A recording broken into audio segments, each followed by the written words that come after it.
Worldwide, landslides can have severe impacts on human life. In fact, landslides present challenges for the population, local authorities, and decision makers. Consequences are variable and range from economical and financial loss to life threat. The study I present today took place in a geographical area called Trieves, about 40 kilometers south of Grenoble. During the last glaciation, the area was covered by a glacial lake. The leftovers today are clay and silt deposits on the bedrock.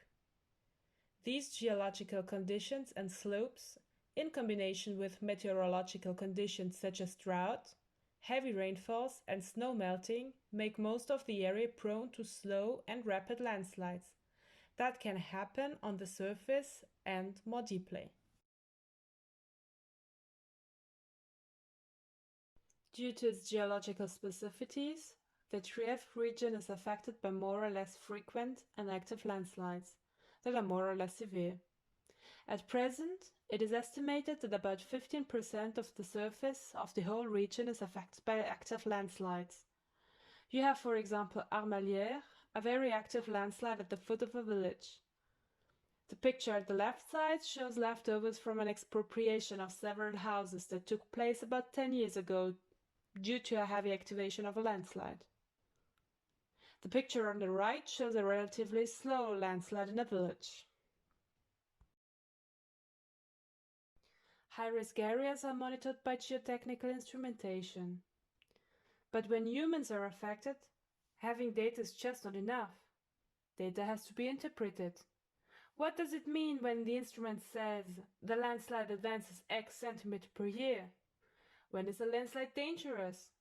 When is it necessary to react? And what are the specific consequences for the local population?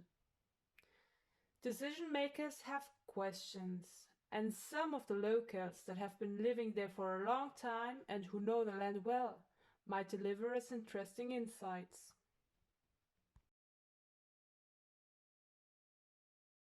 And this is the point where we are getting to the study that is presented in this communication: Testimonies of Landslides. This study is actually a part of a bigger project that investigates risk perception and management of landslide hazards. It's the first study of this project and aimed to learn more about experiences of residents that are or were directly or indirectly affected by landslides. The study period reached from July 2019 to September 2019. Participants were suggested by local authorities and selected through purposive sampling. In recorded and individually conducted semi-structured interviews, participants were asked to share their testimonies of past and present landslide events and were invited to evaluate potential future events. The data were transcribed and analyzed qualitatively.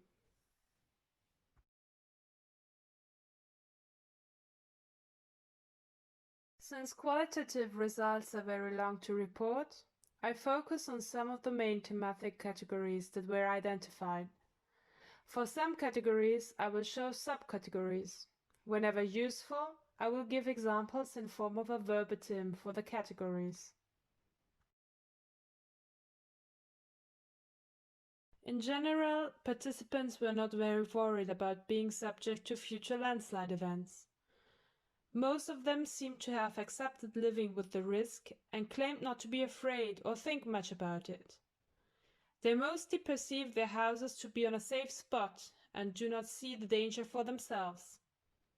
Despite being aware of landslide risks in the area, they believe to be less affected than other members of their community. It is noteworthy to comment that no one of them is on a safe spot if you look at the geographical risk map.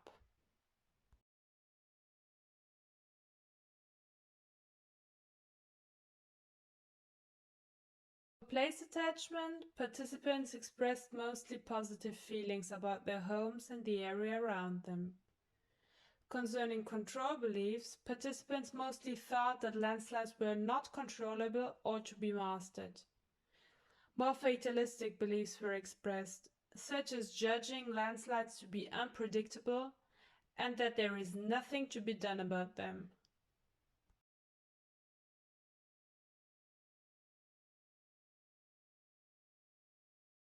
Consequences of landslides on the local population can be categorized in light and severe material damage, expropriation, physical injury, damage on infrastructures, dieback of villages, land loss, and immaterial damage.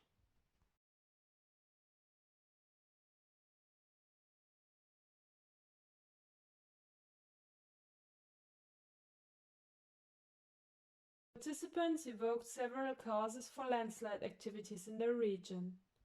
The causes can be classified in three categories: geological causes, meteorological causes, and anthropogenic causes.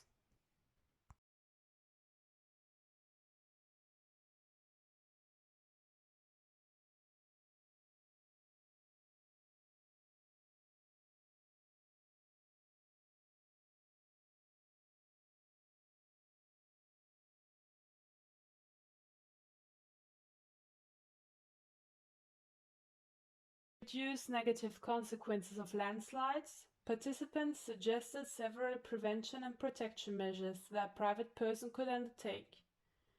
Among these were the observation of environmental changes and reporting them to local authorities, regular maintenance of watercourses, and the regular cleaning of rainwater systems. Some of them also suggested building reinforcement to better resist landslides and establishing an evacuation plan. Another suggestion was to take part in a landslide commit to decide on further measures.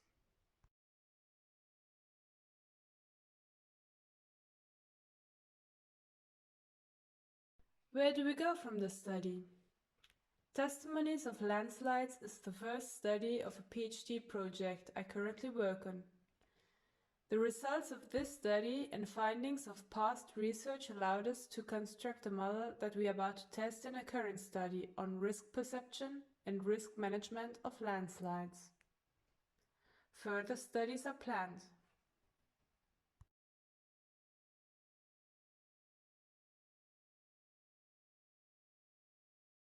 Further expectancies are to validate a parsimonious model explaining risk perception of landslide hazards and perception of management strategies by stakeholders for developing adapted risk communication strategies, prevention and protection measures.